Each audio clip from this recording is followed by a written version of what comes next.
What's up, tribe? Thank you for being here and welcome to my channel. This is another post from Matias de Stefano's blog, yosoy.red. This one's called Coherence, and it's a dialogue between his higher self and him. So I'd be referring to Matias as me and to his higher self as I am. Me.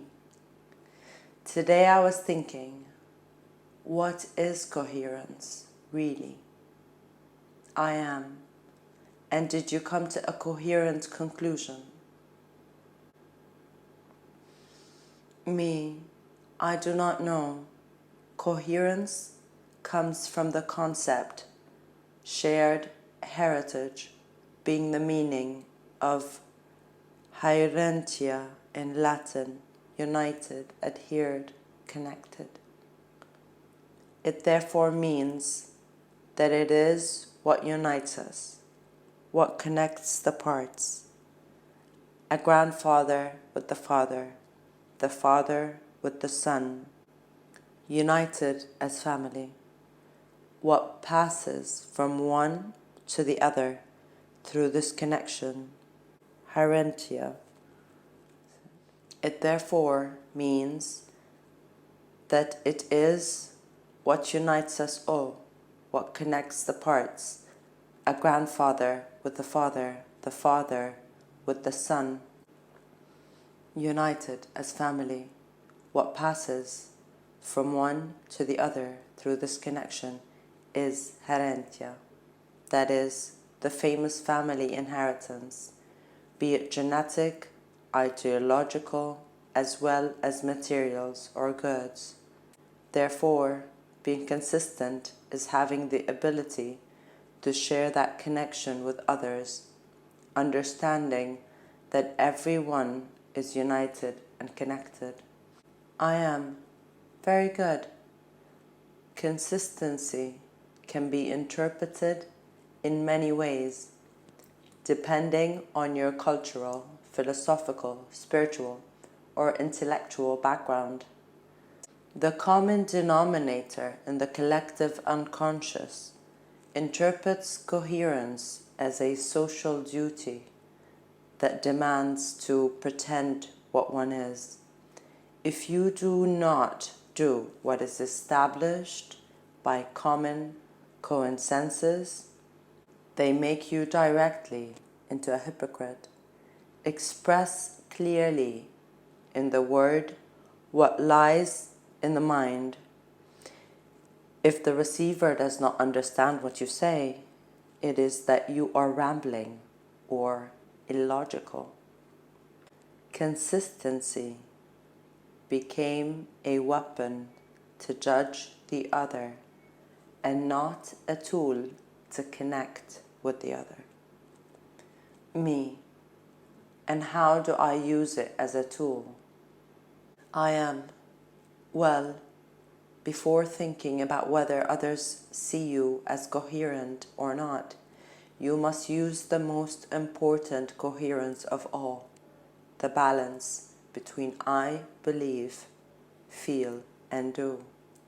The grandfather or grandmother, the father or mother, the son or daughter within you are called mind, emotion, and action, or spirit, soul, and body, and these three are connected, united by a strong bond that makes them function as the Holy Trinity. One without the other loses meaning, and the three transfer data, information, useful energy for development and learning. What your spirit knows becomes an idea capable of thinking, imagining, designing, and all that it projects generates vibration and thus energy passing to the soul, who gives it power, impulse, vitality, shapes ideas in the form of emotion, which will fuel the body's engine who will be in charge of manifesting this idea through emotion, through action. And thus, the action gives experience, which is registered in the body, reacting to its energy, mobilizing new data, new emotions, which become information that nourishes the mind with new, which become information that nourishes the mind with new perspectives, enriching the ability to imagine, giving wisdom to the spirit. This circuit is constant and functional in both directions. Me, a simple example then would be learning how to ride a bicycle. The idea of moving faster comes up, of experiencing new form of mobility. Emotion is what motivates me to get up for the first time, and through action I fall.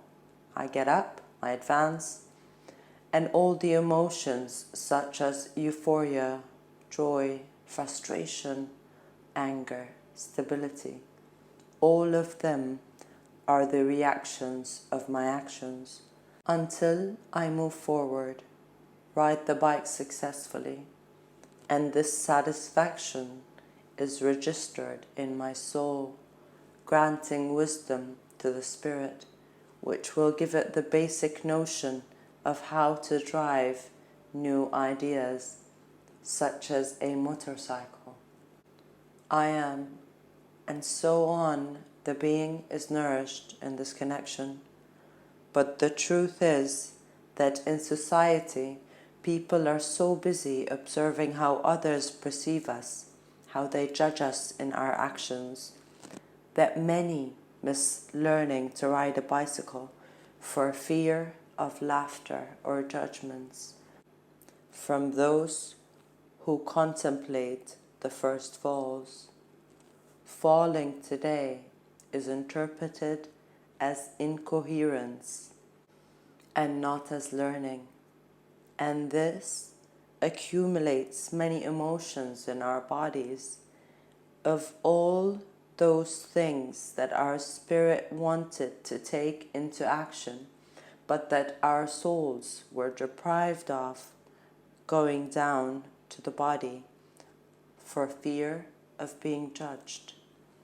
This generates a disconnection between the body and the spirit, separating the sky from the earth, repressing the soul, which is the bridge between the two, thus creating the incoherence, that is, the disconnection and separation of the parties.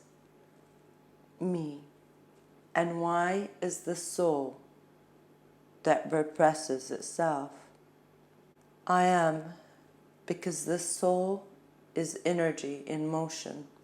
It is the one who transfers the negative and positive data from heaven to earth and from earth to heaven. It is the polarity that allows new ideas to become realities. It is the fuel of action. We can interpret that you are the person who has decided to take a trip to an unknown destination in his new car. You, the person, are the spirit, and the vehicle is the body. For the body to function, it needs fuel, that is energy, that is the soul. But imagine that you are very happy with a full tank and you have already traveled about 300 kilometers. So you decide to stop to refuel at a gas station. But when you get up, everyone who's there laughs because your car is not the best at all. They also judge you by how you dress because you're different. And maybe they don't understand you because you speak in another language or dialect, so nobody wants to help you. Depressed, you get in the car, but you only have 100 kilometers more fuel left. So you stop every 15 kilometers trying to find a place where you feel comfortable. But in all of them, they judge you or tell you how you should behave. So you only have two options. Either stop your trip because you have run out of fuel, because you do not have the courage to carry yourself alone in front of those who judge you, or dress like them, try to imitate them, and ask for a little bit of fuel at each station, where they decide to help you, but in all of them they judge you or tell you how you should behave. So you only have two options. Either stop your trip because you run out of fuel. Me, so I become like them, and my long journey becomes endless short stops that delay my true goal. I am all this to worry about external coherence. Me, so there are two types of coherence, internal and external. I am, as I said, there are many, but let's talk about these two. The internal one is what you must achieve by uniting spirit, soul, and body as a single organism in which you use what your complete being needs and expresses without feeling the judgment. You focus on yourself, and you must achieve the unity and the organic sense between what you think, what you feel, and what you do. External coherence is one that makes you stop said internal functioning with a sense of mere survival, in which you put all your attention on thinking like others, feeling like others, and acting like others. It is also coherence, but we would say, in this case, that it is horizontal, not vertical, a kind of hereditary communism, but thinking, feeling, and doing by and for others without first having coherence, unity between my own being, turns me into an automation in a mechanical being that reacts by the currents of the unconscious, thus leaving that circuit to be coherent with my own being. My I am implies letting go of the notion of the collective to become an individual in the search for coherence. Instead of being taught, I am educated. Instead of receiving, I give. Instead of being controlled, I manage. Me. But this would seem to be that to be consistent with myself, I must be selfish, think only of myself, and disconnect from others. I am. This is the first stage, the stage of the crisis. The great crisis is breaking ranks, realizing that everything I think, feel, and do does not belong to me, but is a reaction of external impulses. My fear of being judged makes me seek the comfort of the group, and by acting as the group, I ensure survival. It usually happens in all mammals, and in humans it can be seen in art, in music, in religions, in political parties, in science, in philosophies, in spirituality. How many have you heard say, I am for this or another group, team, I am this or that profession. I follow this or that person. Me, yes, it is very normal, the sense and need of belonging. I am, and of acceptance and recognition. Humans strongly need to be recognized by a pack, and especially by the leader of a pack, causing them to leave their own self to fit in and be accepted. And groups, politics, and religions have taken it upon themselves to ensure that this is so by destroying the ego. Ego comes from Latin and Greek and means I. No one can exist without the I. If you do not build a strong I, you will never find the potential of the I am. For this reason, the first crisis is individualism, separation from the group, the recognition that group thinking, feeling, and action do not represent me. In this crisis, there's emptiness, a sense of deception, a perception of control and hierarchy, and a strange reaction of, for himself who can. Thus, the ego acts and becomes an I in motion, which in Greek is said egoism. The ego tries to survive by itself, acting according to what it feels, and thus it becomes the center of itself, regardless of anything else, which in Latin we call egocentrism. The self is now developing in all its aspects of the personality, as it begins to be controlled by its own emotions and to act for its own benefits. And here, allow me to limit something.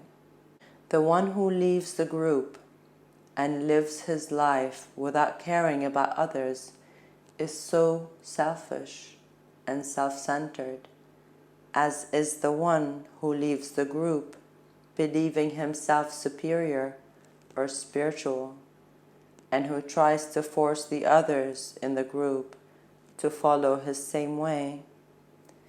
For in both cases, he considers his own self-reference to be the only coherent truth, and thus he becomes the center of himself, regardless of anything else, what in Latin we call egocentrism.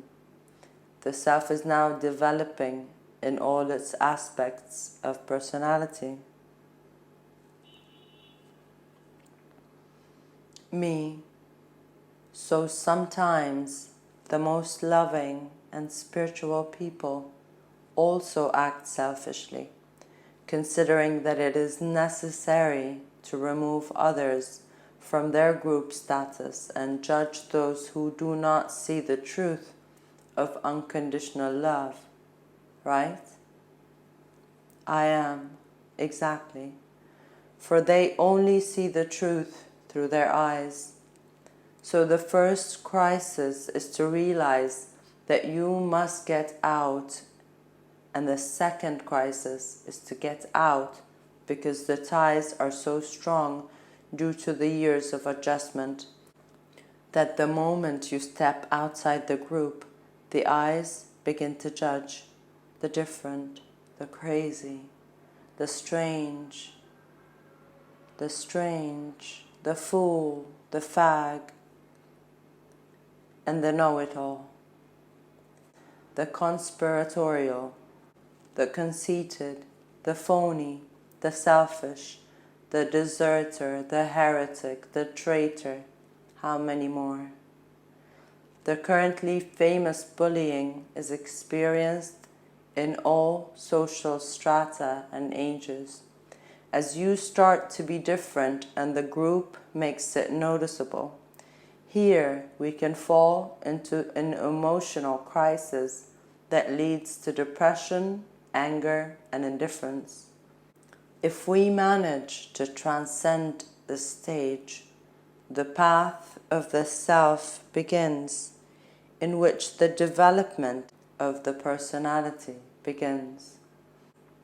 So, as you asked, yes, this path is a path of the ego in search of the I am. He discovers the ego, everything he's capable of, and what he feels, until he experiences a new crisis. This does not fill him, because he's alone and he has discovered many things to share that are within himself. Then, inevitably, he searches for the meaning of things and begins to ask himself the key questions towards the I am. Why? What for? What? Who? How? Where? When? He begins his search, and sooner or later, one day, his body makes the right path, and his emotion feels that necessary, unlimited expansion that allows him to feel the spirit. And there, where the lamp turns on, the light turns on. Eureka! I am the last crisis. When encountering the vertical truths that unify mind, emotion, and action, he realizes that he was never right, but that he in himself was his own reason, that nothing existed, that he in himself was his own existence, that the mind is consciousness, emotion, and energy, and the body a medium. Everything loses meaning, because now it does. Because the meaning you gave it before was related to the expectations and impulses of the group. You realize that all the personal search had been nothing more than polarized force of the group, trying to escape, to be against, to free yourself. But you were polarized, dual. In the I am, both paths come together. And if you transcend the existential crisis, you return to the world walking in real coherence, in which without effort or a need to appear or seek to be understood, you act in relation to what you feel and feel in relation to what you think, but no longer in opposition to others, but in their service. You do not seek to change them, but to provide them with the tools when they ask or need it. You don't want to belong, and you can still share with them. You do not follow a belief, and you can freely converse about all its truths. You do not have to escape from their systems, because you got the greatest freedom, your own and internal. Me, so you are coherent inside and outside, in both coherence. I am. When you complete the I with the I am, you realize that reality, it's not either vertical or horizontal, that it is not right or left, inside or outside, up or down, but that all polarities are correspondences. They are united, connected between them. They are two sides of a coin, two ends of the same string. Extend your arms to the outside like a cross, and you will see in your head the attribute of thought In your genitals, the potential of action. In your left hand, the ability to receive. And in the right, the ability to give. And in the center of this cross, the heart, with the attribute of feeling. Me. Being coherent then is basically being in balance with what I feel and resonate with me. What beats inside me, what pulses me from the heart to give and receive, to think and act. I am, thus, you will be useful to yourself and useful to others.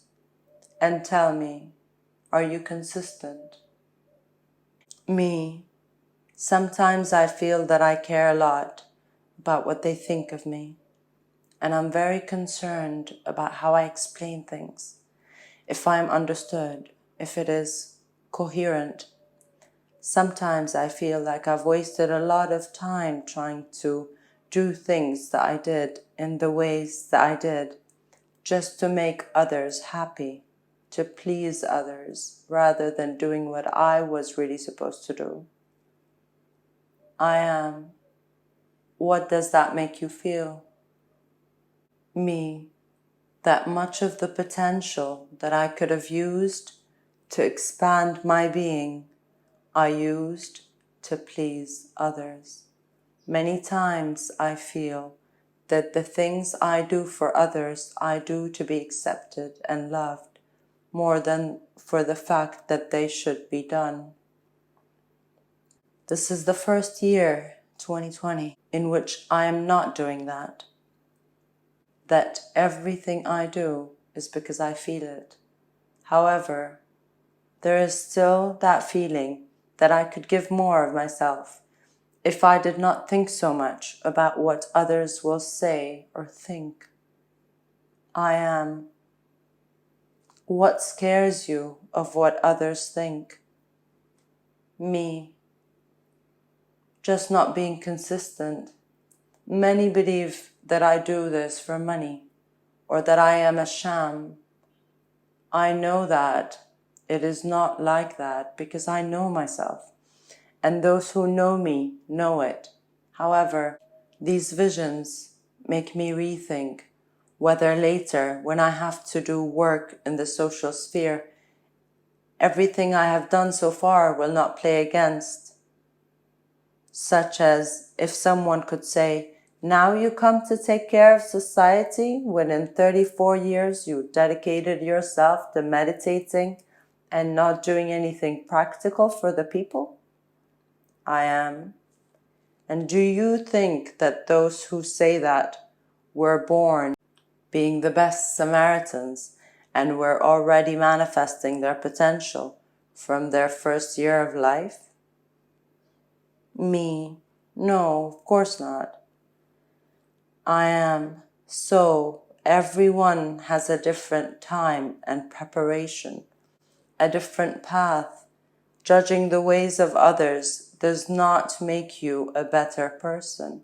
It makes you incoherent, because you are only pretending that everyone is as good as you, or as you think they should be good from your vision. Me. I know I put a very heavy weight on my shoulders. Maybe my ascendant in Capricorn makes me very eager to improve, that nothing is enough, and that whatever I can do can be taken as incoherent. Sometimes even working is scary because it is almost taken as an ostentation to earn money and not be spiritual for it. I am. So the poor are spiritual and the rich aren't? Me. Well, Christian beliefs inherited from the Middle Ages. I am. Inheritances. Do you come to be consistent with those inheritances? Or did you come to remember that we must be consistent with ourselves. Me, I came to try to show in myself the coherence of being myself, and to inspire that each one, recognizing their own I am, can activate their potential and change the world from their own power. I am. Are you consistent? Me, no. I am in crisis, seeking to be. On the way to discovering the potential of my I am. I am. So here I will be, waiting for you, because I am coherence.